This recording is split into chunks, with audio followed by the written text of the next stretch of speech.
We treat the roof with a chemical called sodium hypochlorite. Sodium hypochlorite is basically bleach. It's the active ingredient in bleach. We buy it by the industrial strength at 12.5%, and we cut it with water to use it for our particular application. So a roof wash, we're typically going to want to treat the roof at 6% sodium hypochlorite. So that means if we get our bleach at 12%, we're going to cut it about 50% water and 50% bleach.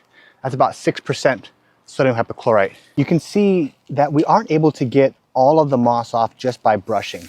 You have a little bit of moss left over in between the cracks. And our job isn't to sit here and get every single little piece of moss off using the brush. We're going to get about 80 to 90% of the moss off using brooms and brushes. And then the last 15%, 10 to 15%, we're going to treat it chemically. And that's going to kill everything that we're not able to get with brushes.